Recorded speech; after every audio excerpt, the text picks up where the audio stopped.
Hello everyone, welcome back to Systematic Symphony of Species.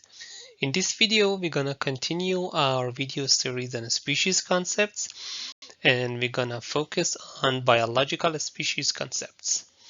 So, what is biological species concepts, or as an abbreviation, we say BSC?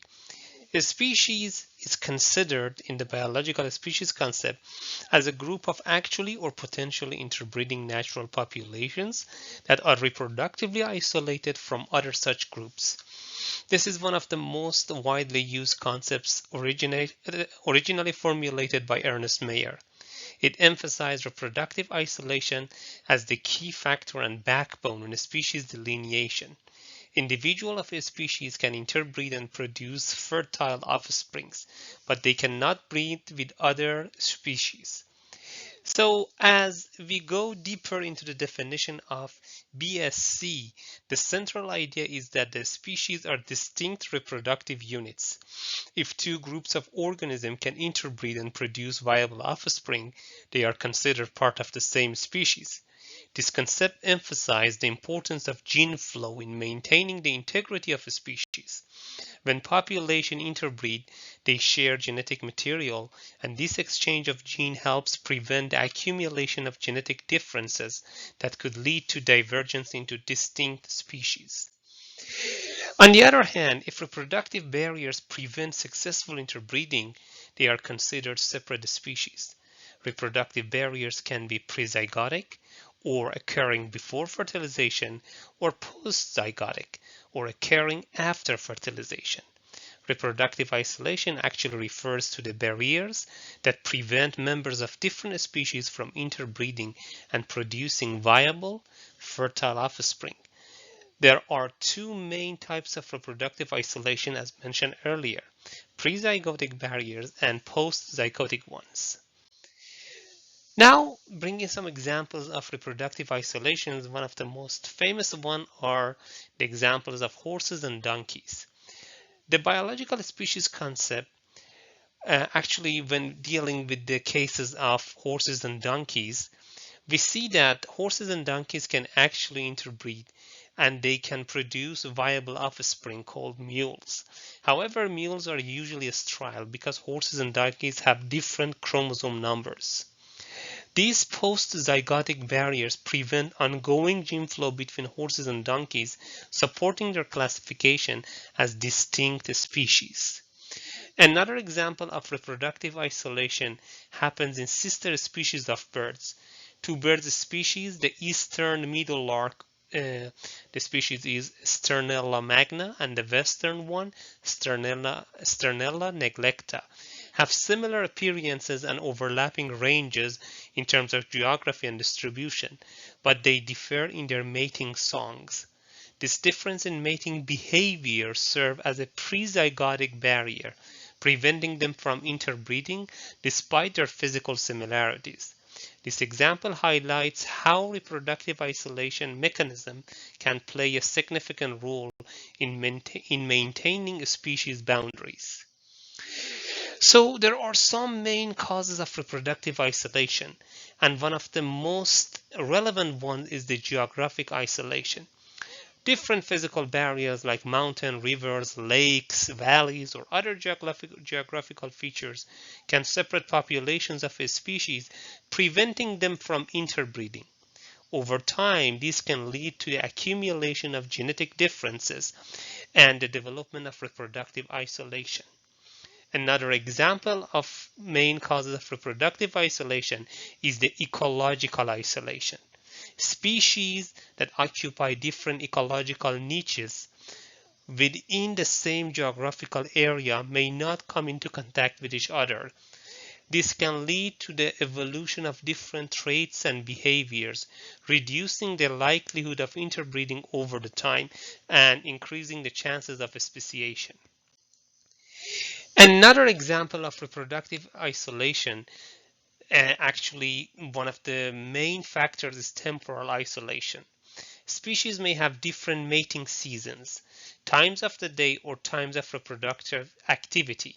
This temporal mismatch can prevent individuals from different species from mating with each other. Another cause of reproductive isolation is behavioral isolation, or differences in mating behaviors, courtship rituals, or other behavioral traits can prevent individuals of different species from recognizing one another as potential mates. The other example of reproductive isolation causes is mechanical isolation. Structural differences in reproductive organs may prevent successful mating between individuals of different species.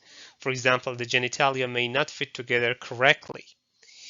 Here you see an example of genus Rana, and you see two species here, Rana aurora and Rana boylii.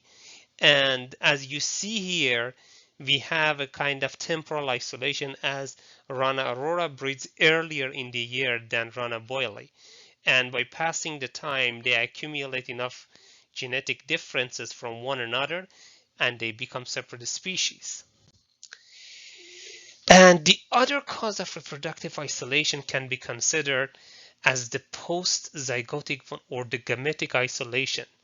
Even if the mating occurs, the gametes, sperm, and eggs of different species may be incompatible, preventing fertilization. This can happen to differences in this or be because of differences in the structure or chemistry of gametes. In some cases, even if mating occurs and fertilization takes place, the hybrid offspring may not develop properly and may die before reaching maturity, which is hybrid inviability case.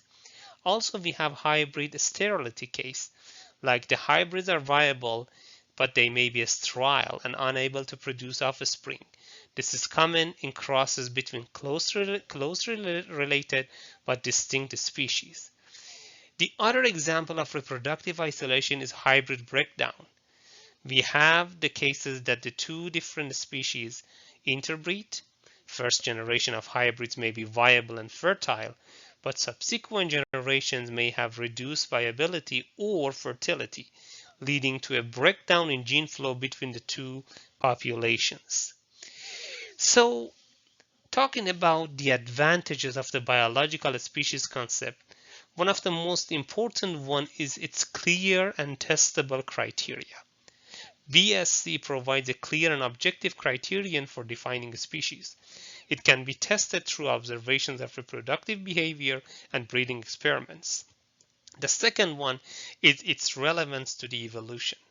This concept aligns well with the process of evolution by natural selection. It emphasizes the importance of gene flow and reproductive isolation in the divergence of a species over time. And the third one is applicability to sexual and asexual species. While originally this concept was designed for sexually reproducing organisms, the BSC can also be applied for asexual species by focusing on genetic divergence and inability to exchange genetic material. However, as similar to the other species concepts, biological species concept has its own limitations as well. One of the most important one is its practical limitation. It can be challenging to apply this concept to species that do not readily interbreed in natural or laboratory conditions, or those with limited geographical access to each other. The second one is the application of this concept to extinct and fossil species. The biological species concept is often difficult to apply to extinct and fossil species, where direct observation of interbreeding is actually almost impossible. The third one are the cases of hybridization. In case of hybridization between species, biological species concept may blur species boundaries, especially when hybrids offspring are partially fertile or have varying levels of reproductive success. And of course, we said that it can be applied to asexual species, but this concept is a bit less straightforward when dealing with asexual organisms, as they do not follow the pattern of interbreeding seen in sexual species. However, there are many applications and significance and values of biological species concepts. So we can say that one of the most important applications of this concept in biology is in species identification. The concept provides a practical framework for identifying and categorizing species by studying the reproductive interactions between populations. So by doing that, researchers can actually determine whether the species they are studying belong to the same species or not. The second application of this concept is in conservation biology. Understanding reproductive isolation is crucial in conservation efforts. If two populations of a species are reproductively isolated, they may have distinct genetic adaptation to their respective environment. This knowledge can guide conservation strategists to protect and preserve the genetic diversity within each population. The third one is going to be the application in evolutionary studies. Biological species concept has contributed significantly to our understanding of how new species arise through the process of speciation. By studying reproductive barriers and their effects on gene flow, researchers can actually uncover the mechanism driving the evolution of new species. And number 4, as an example of application of biological species concepts, are the cases of hybridization studies, which the concept can actually explain why hybrids between certain species are viable or not, aiding our understanding of factors that promote or inhibit gene flow between populations. So, in conclusion, while the biological species concept is a valuable tool, it's important to acknowledge that not all species can be easily classified using this concept. Some species have complex mating behaviors, are asexual, or have limited opportunities for interbreeding due to geographic barriers. Additionally, the biological species concept might not be applicable to extinct species or those with limited available data. In recent years, advancement and progress in genetic techniques have allowed researchers to study reproductive barriers at molecular level. These studies have actually provided insights into the genetic basis of reproductive isolation and the mechanism behind speciation. So at the end, the biological species concept offers a framework for understanding the process of speciation based on reproductive isolation. Reproductive isolation acts as a key and backbone in this concept. It highlights the importance of gene flow and reproductive barriers in shaping the diversity of life on Earth. While the concept has its own limitations and challenges and might not be suitable for all situations, it remains a cornerstone of modern biological thought and continues to inform our understanding of biological diversity. Thank you so much for your time to listen to this video, and I appreciate it if you could share your ideas and thoughts about this video and the biological species concept. See you in the future videos. Thank you.